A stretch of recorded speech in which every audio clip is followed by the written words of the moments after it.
In this video we will discover the anatomy of the penis, the male copulatory organ. We will start with an introduction to the penis, providing its major role in micturition and fertilization, two processes particularly intricate in men. Following that, we will focus on the descriptive anatomy of the different components of the penis. Next, we will take a closer look at the vascular structure of the penis behind the erection phenomenon. We will, then, describe the vessels and nerves that supply the erectile tissue of the penis before summarizing. The penis is the male copulatory organ and constitutes the terminal organ micturition. It is located in front of the pubic symphysis and contains the male urethra ending into the external urethral meatus.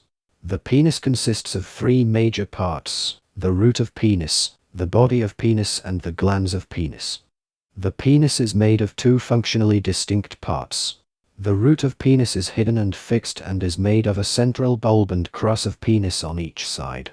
The body of penis is visible and mobile and is made of two corpora cavernosa bound together side by side with the corpus spongiosum behind them. The body of penis contains the spongy urethra surrounded by the corpus spongiosum, and its end is the glans of penis. The root of penis is located in the superficial perineal pouch attached to the inferior surface of the perineal membrane above the scrotum. The cross of penis is attached to the angle between the perineal membrane and the everted margin of the pubic ramus in front of the ischiatic tuberosity. It receives the deep artery of the penis near its anterior end, continues forwards to become the corpus cavernosum. The cross of penis is provided with overlying muscle, the ischiocavernosus muscle. The bulb of penis is the posterior end of the corpus spongiosum and is attached to the inferior surface of the perineal membrane. It is central, pear-shaped, and provided with overlying muscle, the bulbospongiosus muscle. The urethra, accompanied by the arteries of the bulb, enters at the front of the bulb so that most of the bulge of the bulb is behind and below the urethra, and the duct of the bulbourethral glands enters laterally. The bulb has a slight palpable midline notch on its undersurface and extends back towards the perineal body. At the front of the root area, below the subpubic angle, the two corpora cavernosa are bound together side by side with the corpus spongiosum behind them when the penis is dependent but ventral to them, and in front of the pubic symphysis when erect to form the body of the penis. The body of penis is columnar and flattened sagittally with an anterior face, the dorsum of the penis, a posterior face, the urethral face, and an expanded opposite end, the glans penis. In the flaccid state, the body is vertical applied against the anterior face of the scrotum and is 10 to 12 cm long with a diameter of 2 cm. During erection, the body is horizontal lined with the root and is 16 to 18 cm long with a diameter of 3 cm. The glans of penis is the expanded opposite end of the body. The dorsal protrusion of its base is the corona of glans. The insertion of the prepuce is separated from the corona of the glans by a circular sulcus, the neck of glans penis. Its apex is pierced by a vertical 7 mm high slit, the external urethral meatus. Its urethral face is separated by a median sulcus linking the external urethral meatus and the neck of glans penis. The penis is highly fixed to the perineum through deep fibrous supports and superficial cutaneous supports.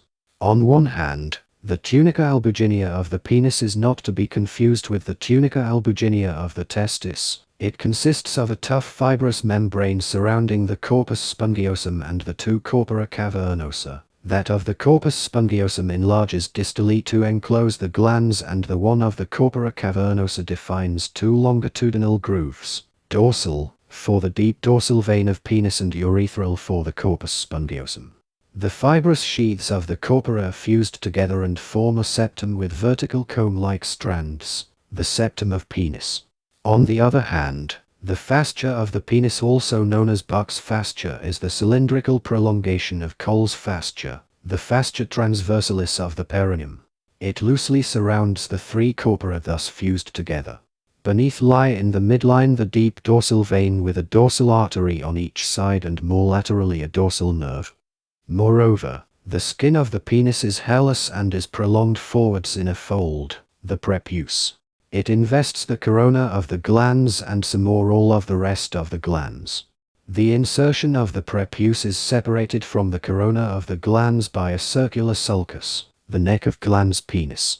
The frenulum of prepuce is fixed in the median sulcus linking the external urethral meatus and the neck of glans penis. Beneath the skin in the midline is the superficial dorsal vein, which is accompanied by lymphatics from the skin. The urethral face is marked by a median longitudinal wrinkle, the raphe of penis, continuous with the raphe of scrotum. In addition, the suspensory ligament of the penis is a triangular sheet of fibrous tissue that attaches the fused sheaths of the corpora cavernosa to the undersurface of the pubic symphysis.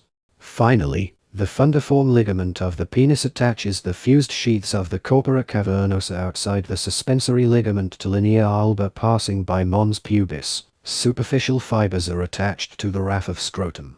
The penis is, structurally, made of 3 different types of tissues: erectile, fibrous and cutaneous. The corpus spongiosum and the corpora cavernosa are erectile tissues characterized by the presence of vascular cavities separated by muscular strands, the cavernous muscles. They are supplied by the helicine arteries of penis coming from the arteries of penis and drained by cavernous veins. The vascular cavities are very abundant in the corpus cavernosum and wider in the corpus spongiosum.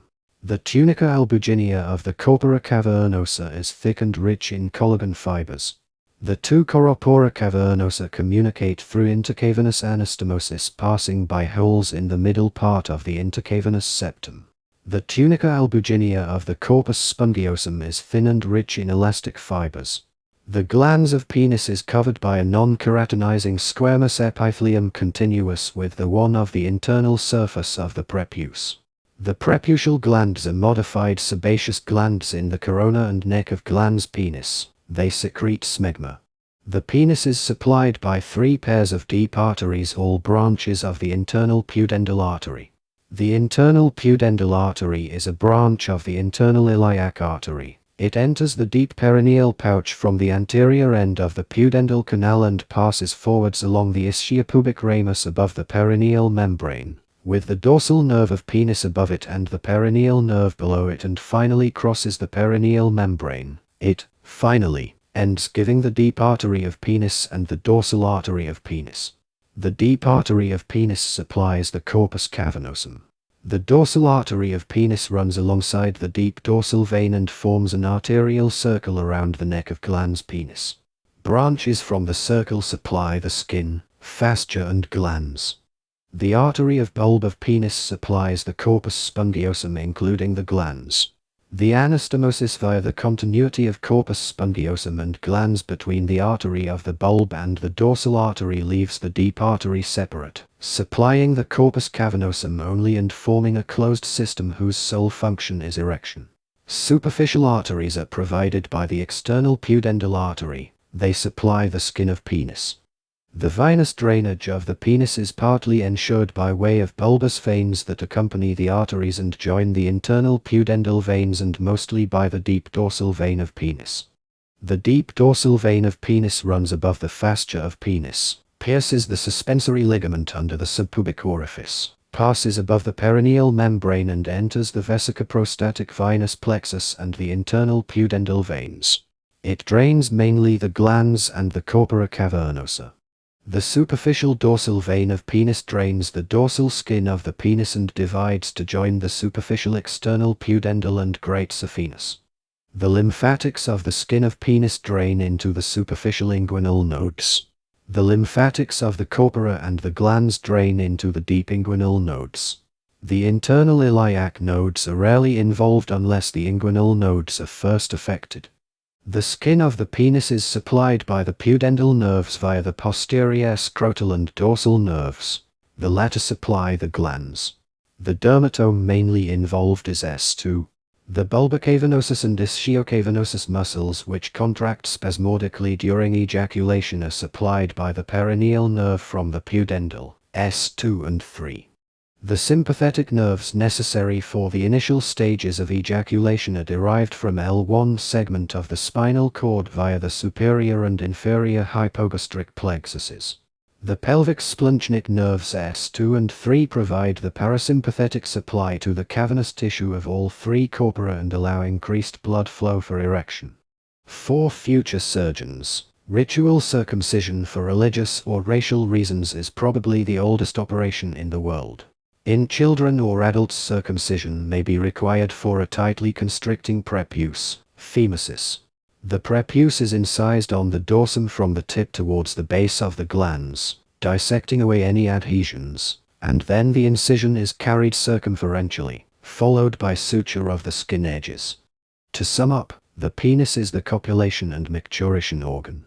Its anatomy is more complex than it appears, with 3 different parts: root, body and glans, much easier to learn when distinguished. It is a highly supported organ with 2 blood supply levels, deep and superficial. Its lymphatics drain to inguinal nodes and has a sophisticated somatic and autonomic nerve supply.